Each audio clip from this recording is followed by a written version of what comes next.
Good afternoon. Thank you for joining us. Well, an Air Canada passenger with a disability went public this week with an experience he called dehumanizing. Rodney Hodgins had to drag himself down the aisle to get off the plane, to get to the front of it, with no help from airline staff. The story has made headlines and sparked debate in the House of Commons. Air Canada has apologized, but more stories are emerging. What's been your experience and what needs to change? After 12:30, we wrap up our series Baby Bumps and Road Humps, and today our pet column returns, so we're asking what pets are best for families. I'm Michelle Eliot. Welcome to BC Today. Thank you for joining us on CBC Radio 1 and live streaming on CBC Gem, cbc.ca/BC, and on the CBC Vancouver YouTube page. Now, Air Canada has issued a formal apology and admits it violated disability regulations. In August, Rodney Hodgins of Prince George was traveling from Vancouver to Las Vegas. A crew member told Hodgins and his wife that he would need to get to the front of the plane without any assistance. Rodney Hodgins has spastic cerebral palsy and uses a motorized wheelchair. Now, he usually exits the plane with the help of a narrower wheelchair known as an aisle chair. One did arrive, but without enough people to help Rodney use it, at least to get to the front of the plane. And so he had to drag himself down the aisle to get to the front. And here is Rodney Hodgins. So then the flight attendant was sitting next to me, and he said, "Can you get to the front of the plane?" And I'm like, wow, how am I supposed to get to the front of the plane? I can't walk, right? So then he said it to me a second time, because there was no way for that gentleman to lift me on, help me get onto that aisle chair. So I said, because it was like, oh, he says, "You're gonna have to get to the front of the plane." So then I got my wife and I said, "Grab my legs." And I hauled myself over the seats. I was grabbing onto the seats. She was on the floor moving my legs. Then I got to the end and I couldn't go anymore because there was nothing for me to hang on to. My legs are in pain. I told my wife to get in front of me, and I grabbed onto her shoulders and I was hanging there. I felt humiliated, but I was also angry. So at that moment, I was like, I've had enough of this. Air Canada representative Binish Awan sent the Hodgins a lengthy statement, which reads in part, "It was a very inconvenient and humiliating experience for both of you. Based on the information we currently have available, we regrettably admit that Air Canada was in violation of the disability regulations. I reiterate my genuine apologies." Rodney Hodgins says since he went public, he's heard from dozens of people with similar stories. And the federal transport minister is also reacting. In a statement to CBC News this past hour, Pablo Rodriguez says, quote, "I was horrified to learn about another incident on an Air Canada flight. All Canadians must be treated with dignity and respect, full stop." And it says, "I've summoned Air Canada to come meet with me and my colleague, the Minister of Diversity, Inclusion and Persons with Disabilities, next week. They must present a plan to address this. Canadians expect Air Canada to do better."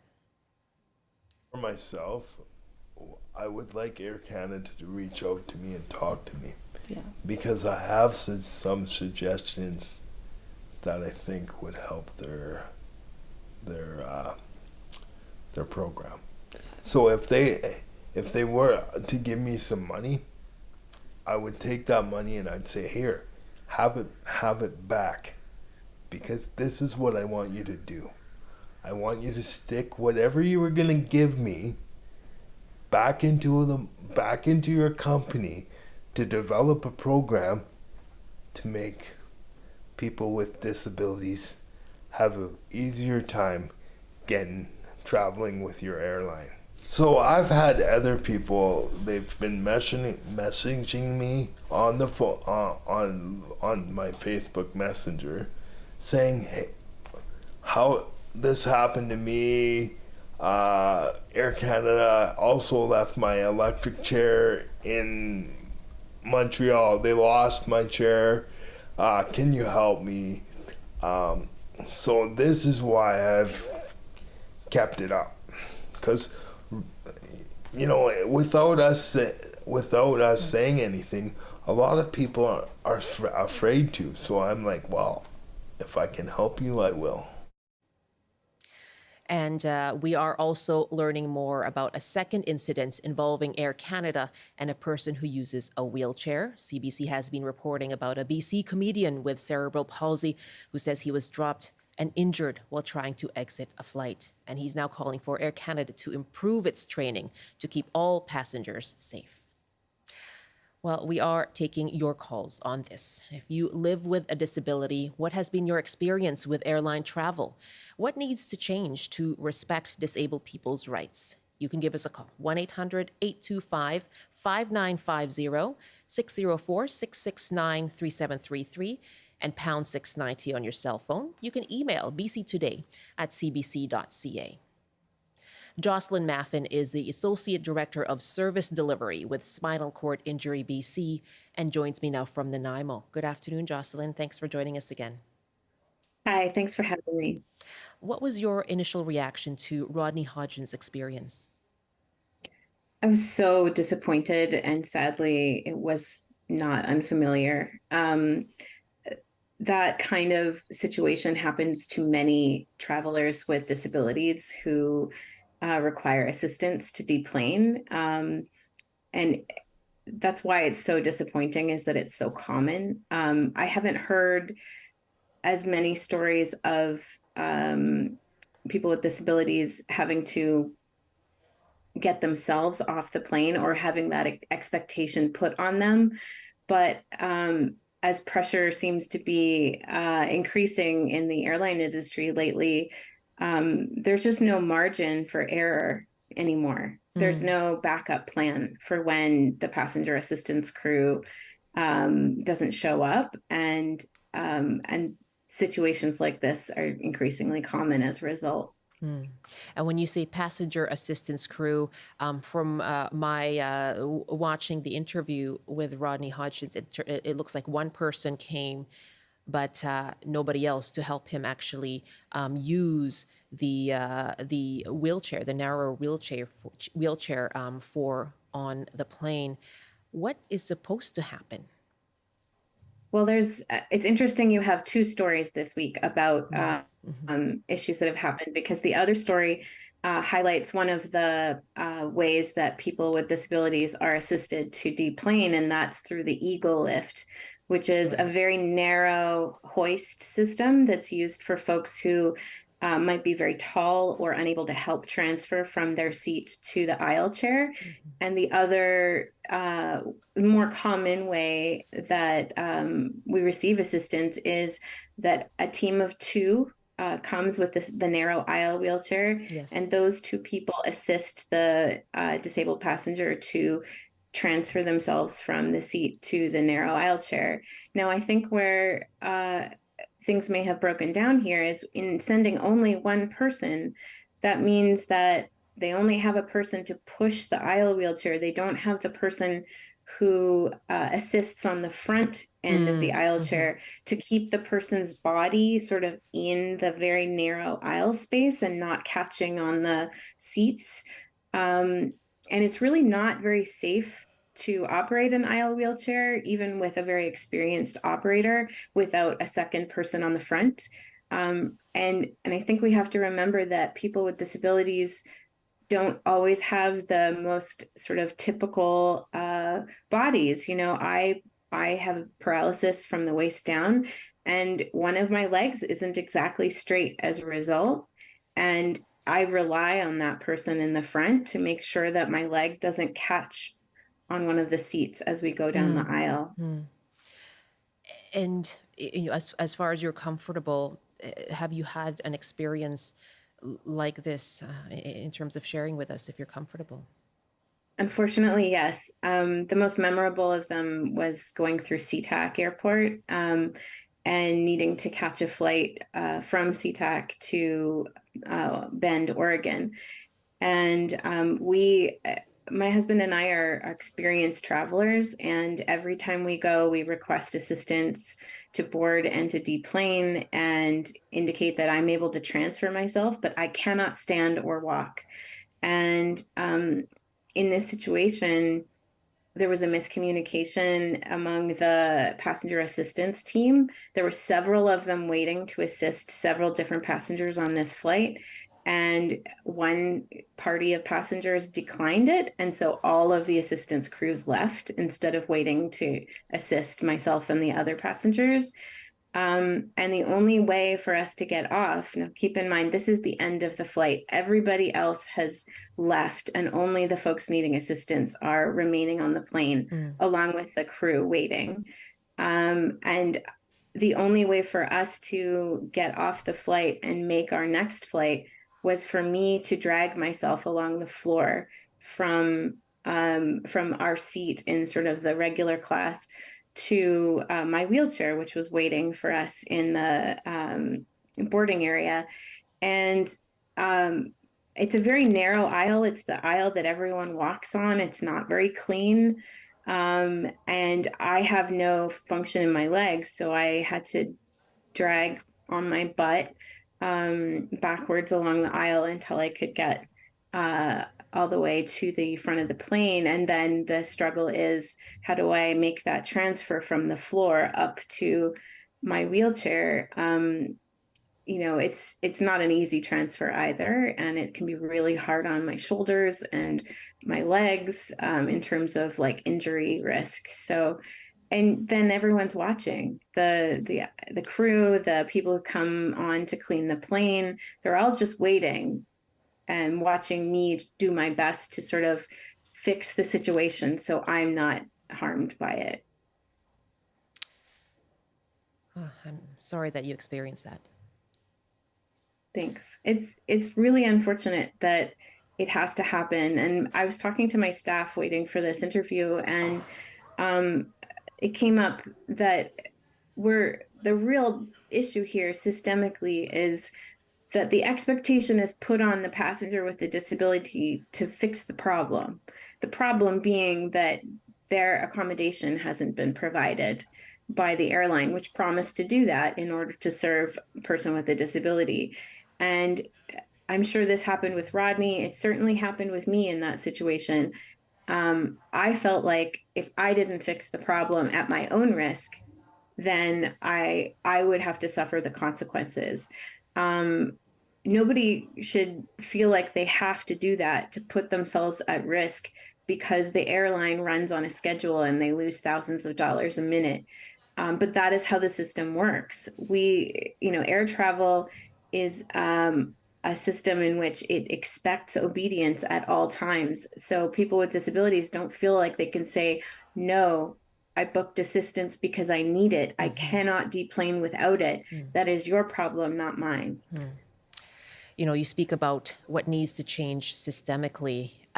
Canada's Chief Accessibility Officer, Stephanie Cadieux, in the last couple of weeks has tweeted about her own experience too. She flew into Vancouver and her wheelchair didn't arrive with her. And now, Cadieux spoke this morning on CBC Radio's The Current with guest host Duncan McHugh, and she said her experience wasn't unique and that airlines need to change. Let's take a listen to some of what she had to say. The system needs to stop relying on anecdotes or reacting to those individual situations. The change will only come when decision-making relies on data and we address the issues at a systemic level and change how things are done. Solving these issues one at a time for people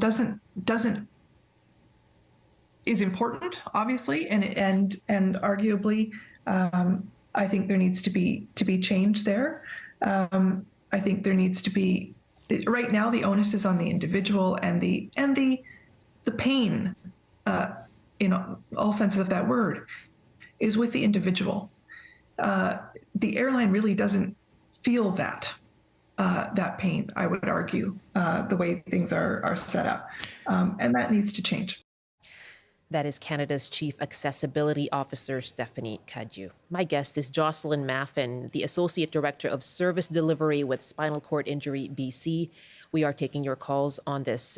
If you live with a disability or have a loved one who does, what has been your experience with airline travel?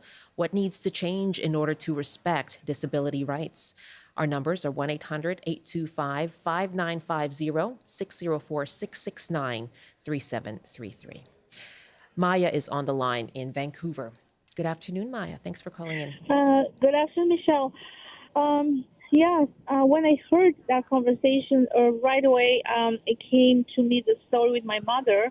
She was flying from Greece, and she booked a flight with Air Canada, and we always order a wheelchair for her because she has a very limited mobility. And when she arrived at Vancouver airport, she had to wait quite a bit, somebody to bring a wheelchair. Finally, somebody came with a wheelchair. She got in the chair, and the guy, gentleman, I believe, that she described, pushed her. And then in the middle of the trip to get to the exit door, he stopped the wheelchair and said, "So I'm not doing this for free. I'm going to charge you $50 for that service I'm providing." And my mom doesn't have a cash with her. And she said, "I don't have a cash to pay you." And he said, "Then I'm going to leave you here." And he left her, and she was sitting on the wheelchair, helpless and panicking what she's going to do. So she phoned me, and I phoned the customer, believe the customer service at the airport. And I was very angry at that point, and I was worried because I don't know what she's doing. I can't get up and help her at the terminal. So anyway, they sent somebody else. They brought her down, but she was so humiliated. Now she's scared to fly alone. She doesn't want to come. I have to always go pick her up and, fly with her.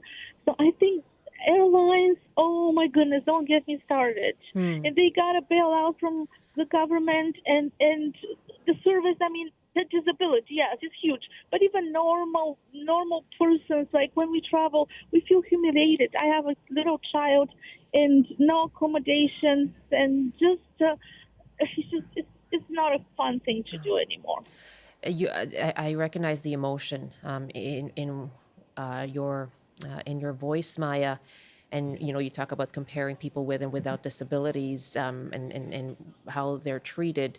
It sounds to me that this was one person. Was this on the airline or in the airport or at the airport? Well, I understand that was at the airport, but the airline, we booked the wheelchair to the airline when I booked the ticket. Right. Because there's always in the bottom they ask you, do you need a wheelchair? And I actually make a phone call to make sure that wheelchair is provided. So I don't know whose responsibility is it, the airline or the airport, but whatever it is, she was left in the middle of the airport. Yeah. Ultimately, that was her experience, and now she's afraid to fly on her own. She's afraid. Yeah, she doesn't want to go come by herself. Maya, thank you so much, and I'm sorry that happened to her. Thanks. Yeah, that's Maya in Vancouver. We'll get some reaction from our guest in a moment. I do just want to hear from more callers here. Sheila is joining us in Creston. Hi, Sheila. Have you experienced anything on airline travel? Good morning. Yes, my issue is with WestJet, and it's kind of a warning for seniors to look out for, and that is that my husband has a heart condition and a bit overweight. And so I asked for a wheelchair for him, and we were going out to Nova Scotia.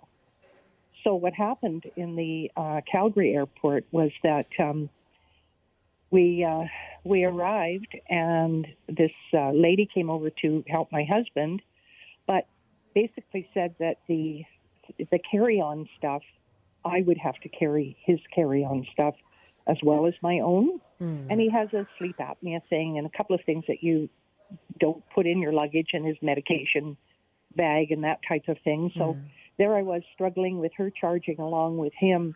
I'm older than my husband, a little by a few months only, but still, we were late 70s, and it was exhausting.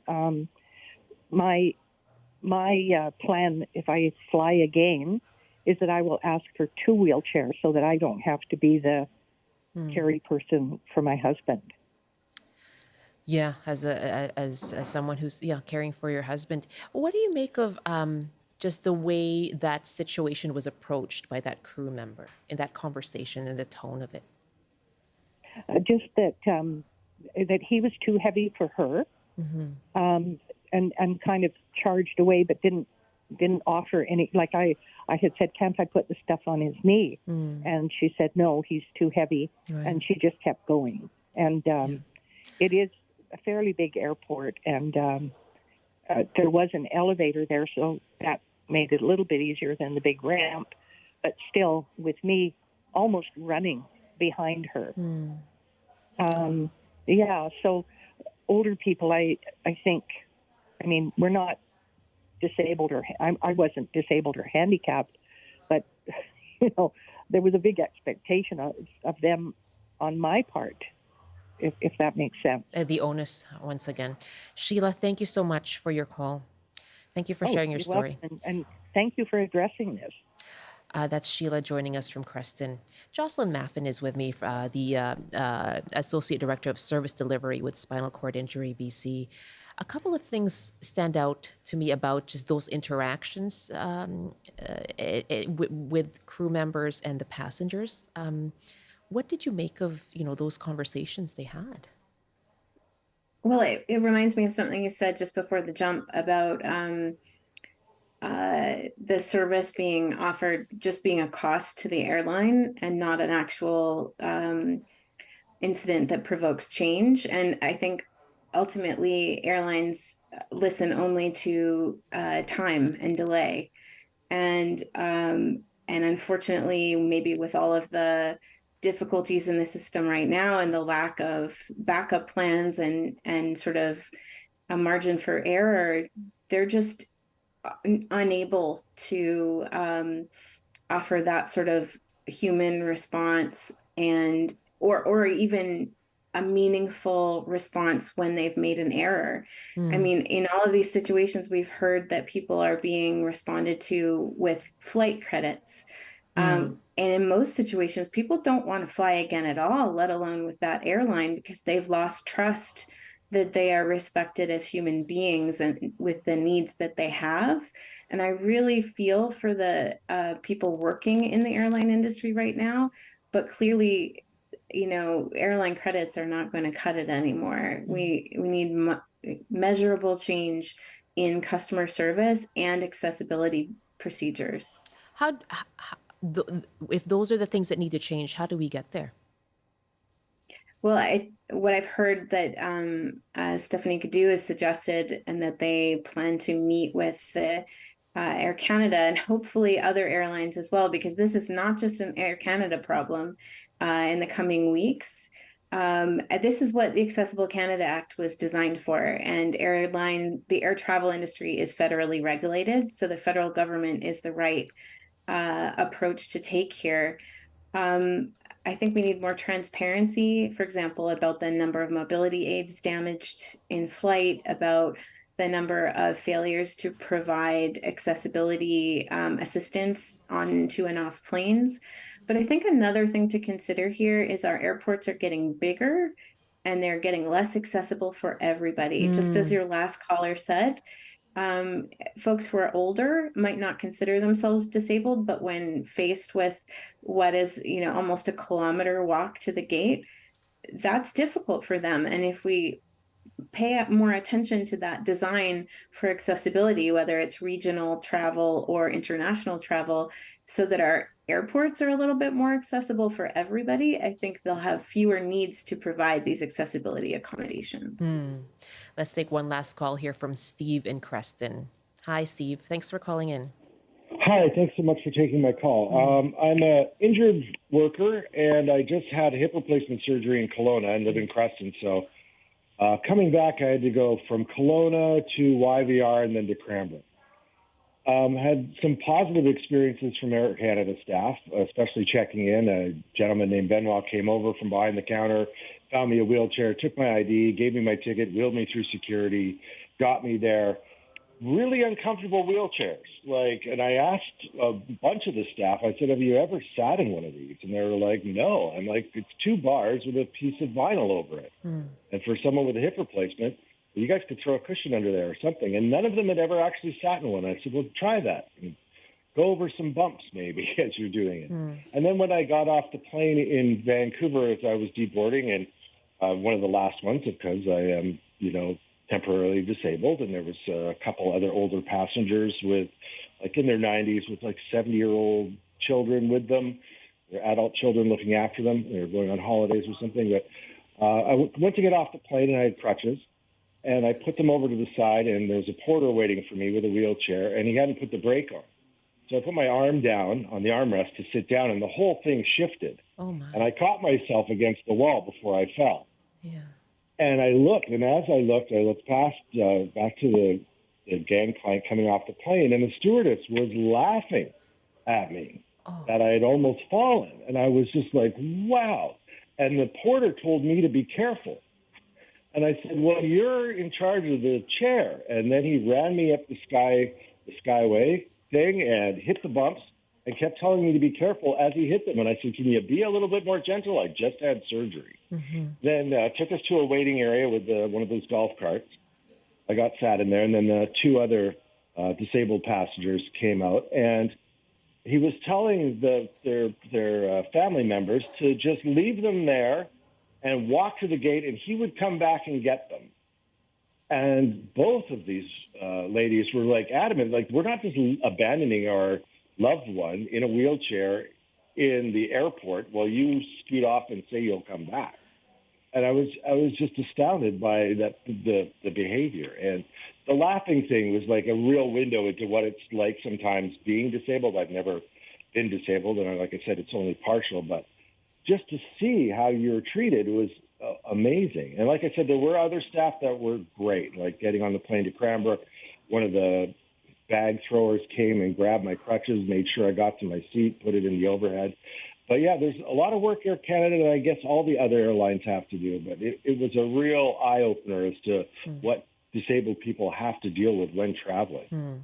Steve, thank you so much for sharing that. Oh, you're welcome. Oh, yeah. All the best in your recovery, okay? That's Stephen Creston. Jocelyn, I will leave the final word to you on anything you want to say to add or in response to that, or just what you think needs to be done at this point. I think Steve's comment highlights my last comment, which is that we are seeing increasingly that the passenger assistance crews or the porters are being contracted out, and the training of these crews are really essential in the safe support of people with disabilities and other passengers as they need.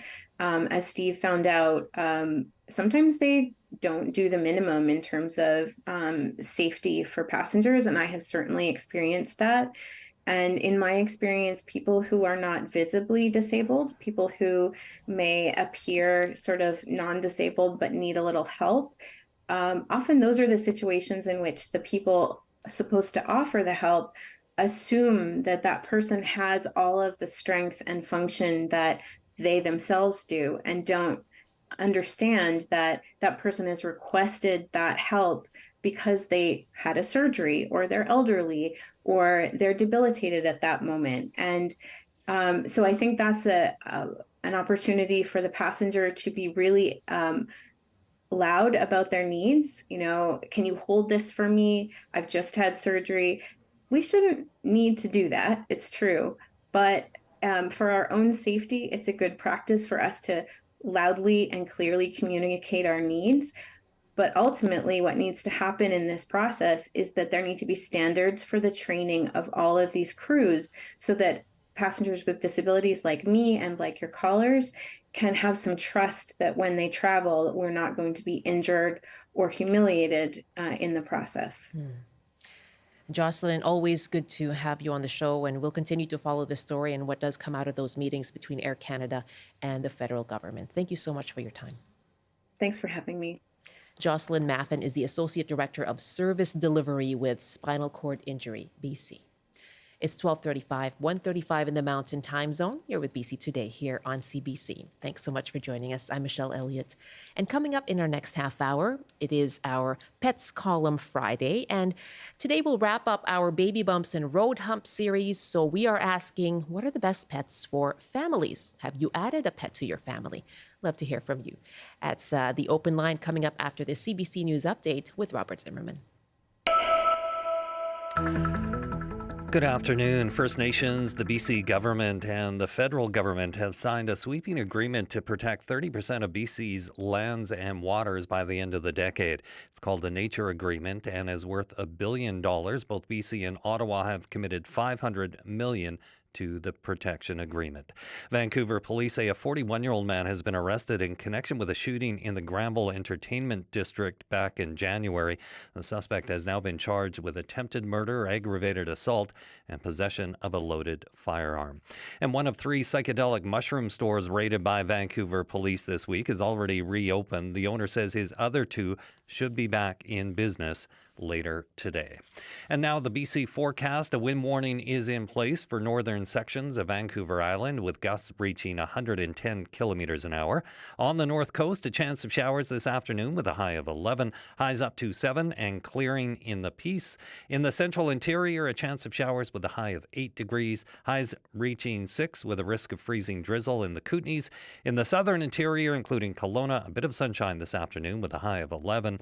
And for Metro Vancouver, Greater Victoria, and the Fraser Valley, mainly cloudy this afternoon with highs up to 14. Lots of rain starting tonight. I'll have more local news at the top of the hour. Now back to Michelle with BC Today. Thanks so much, Rob. You have a good weekend. Thanks, Michelle. You too. Robert Zimmerman in the CBC Vancouver newsroom. Welcome back. Thanks so much for joining us here on BC Today. We're airing on radio, CBC's 88.1 FM in Metro Vancouver, and on CBC Gem, we're live streaming too. You can find us there using that app or find us on the website, cbc.ca/BC. On YouTube, we're at CBC Vancouver.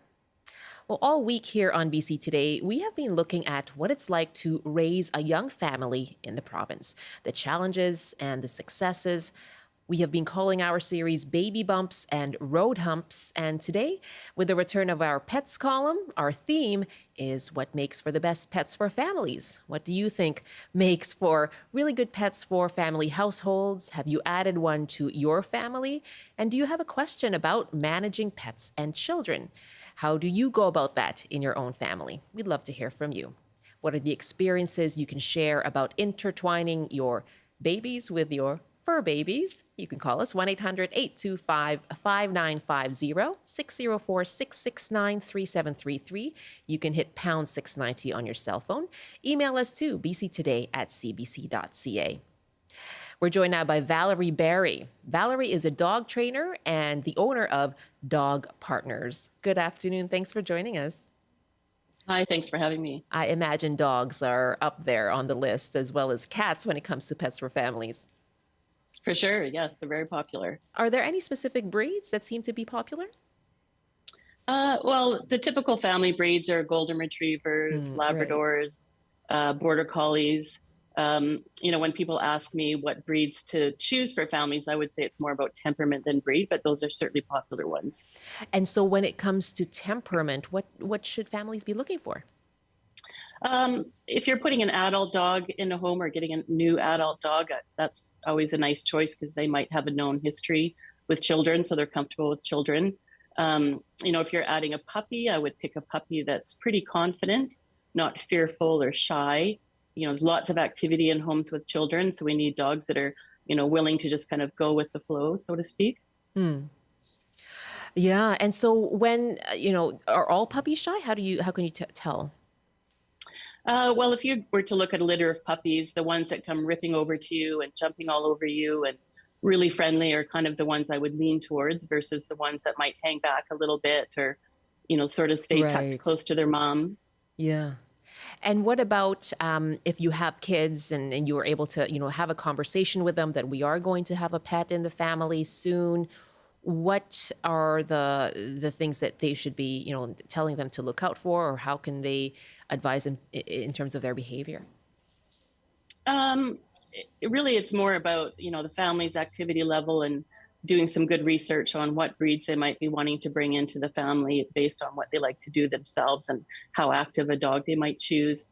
Once you bring a dog into the family, you really have to think about how to structure your house so that you've got some places for the dog to be tucked away safely if you've got really young children or children that are crawling or young babies, toddlers, that kind of thing. If they're a little bit older kids, then having a conversation about who's going to do what with the dog and making sure there's adult supervision, of course, anytime there's any sort of training or walking dogs or handling dogs going on.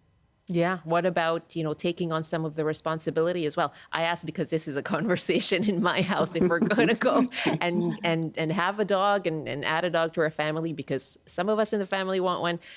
It's all about make sure you are able to handle the job. Well, it's a big job, actually. Yes. I mean, dogs, from puppyhood to the end of adolescence is probably close to 3 years for most of the average sized dogs. So you want to make sure you've got lots of time to socialize them properly. And, kids can help out a lot for sure, but they definitely need adult supervision depending on their age and maturity level. Yeah. And you mentioned that, let me just put out the numbers once again, asking you if you have any pets in the home and added a pet to your family along with children. What is that integration like? Do you have any questions about the adjustment for both?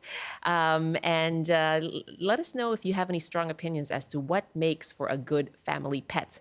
1-800-825-5950, 604-669-3733, pound 690 on your cell phone. And you can email us to bctoday@cbc.ca.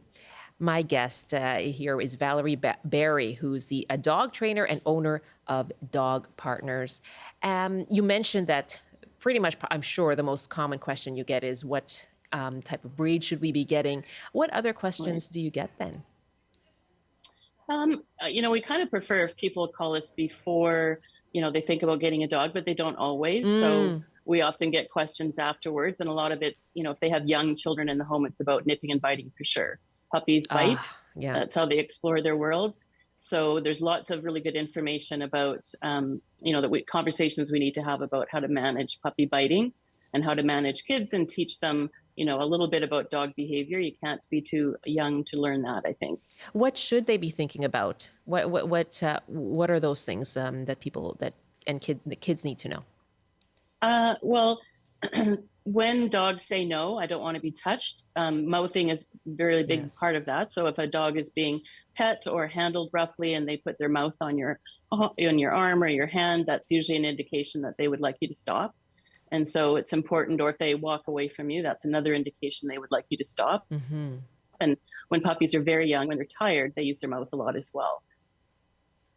Yeah, I think it's important that kids learn that. Yeah, absolutely.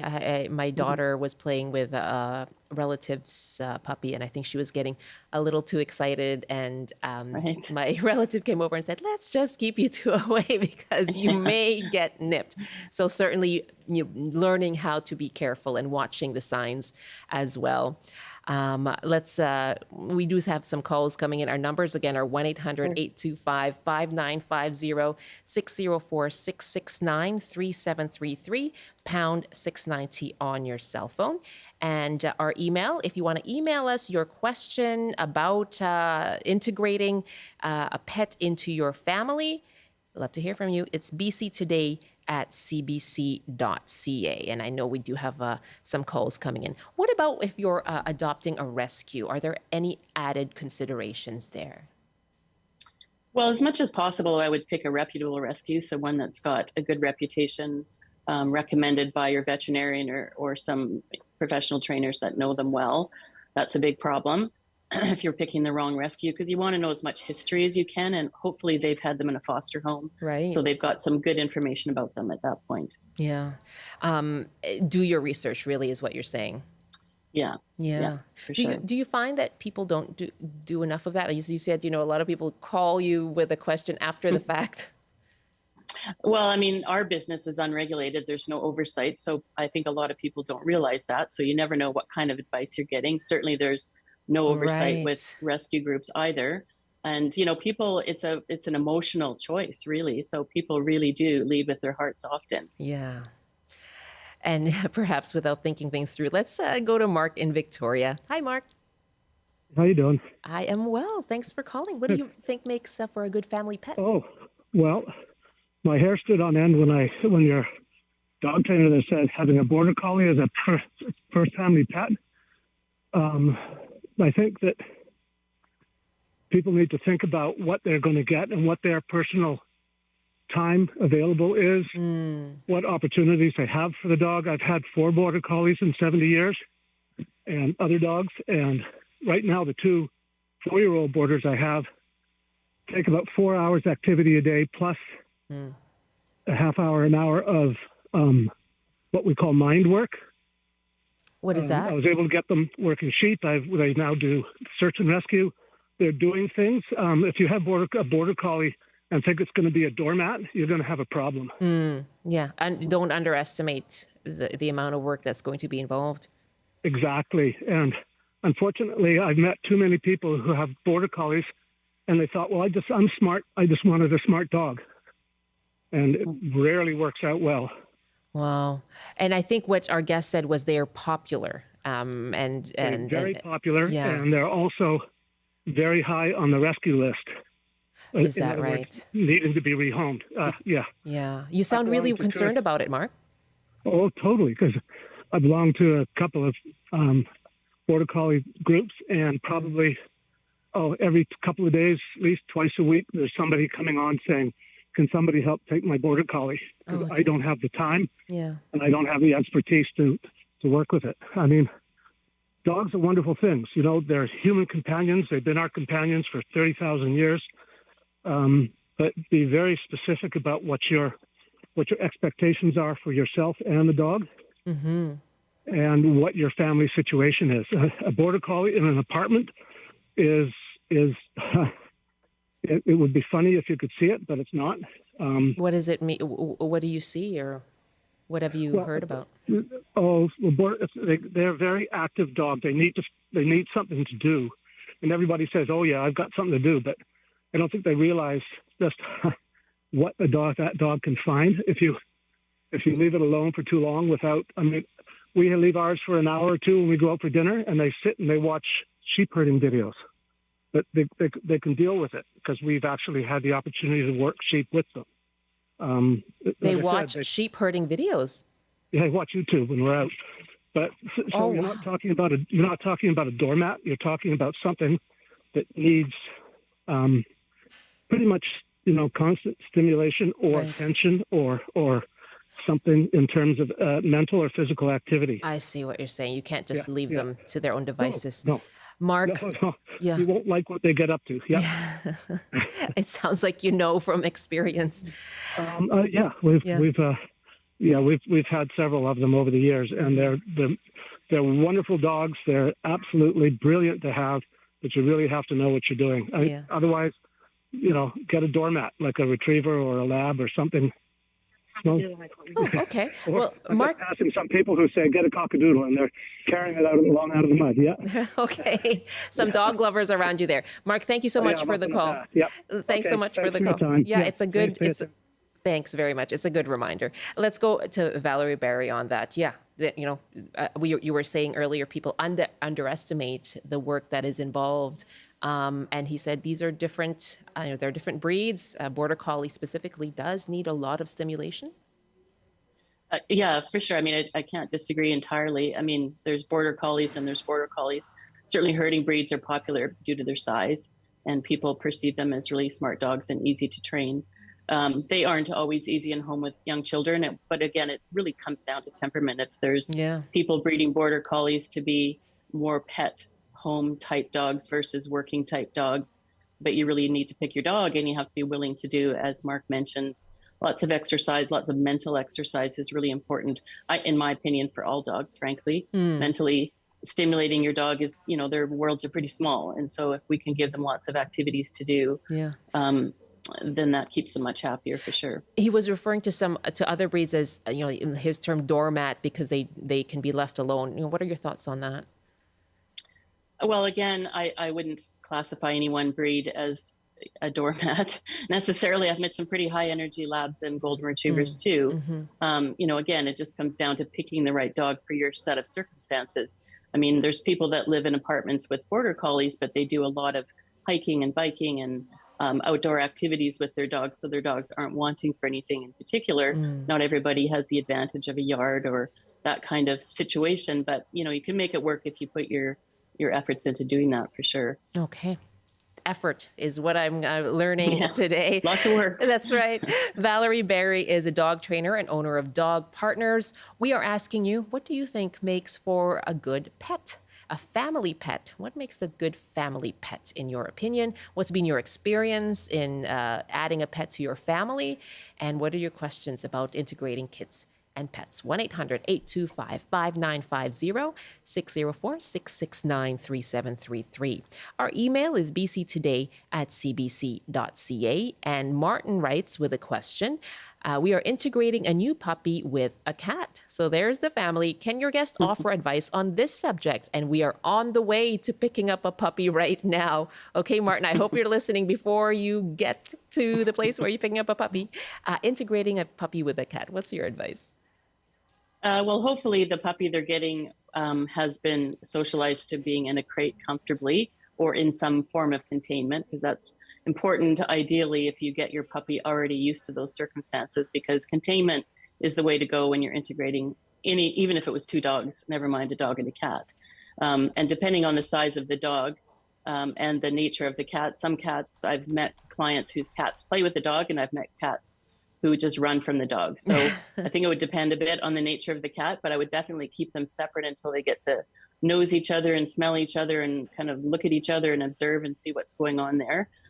Because cats are typically smaller ultimately than the dog, I would say they need lots of space, climbing areas, the ability to get away from the dog where the dog can't follow.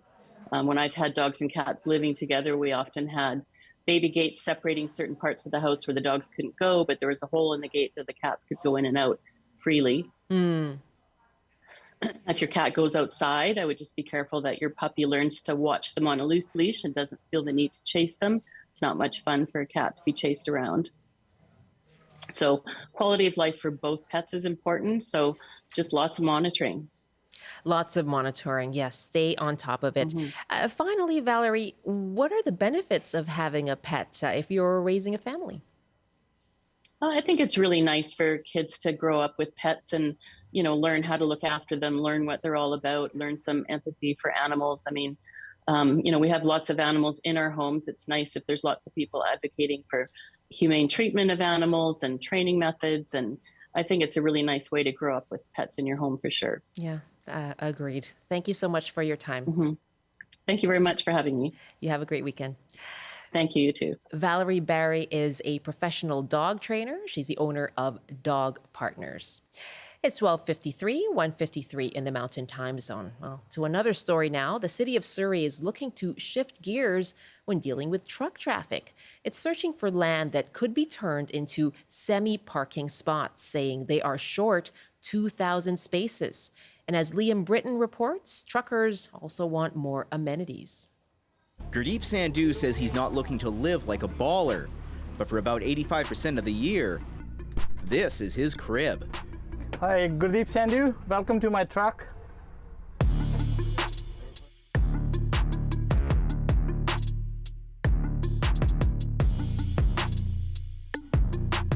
We got a refrigerator here, we got a microwave, dash cam, satellite. He's been long-haul trucking for 24 years across North America, but he says even living minimally is tough when facilities for workers like rest stops, showers, and places to sleep are few and far between in the Lower Mainland. Or we have to be sleeping before entering the city, like 100 miles before we entering the city. That's the biggest problem.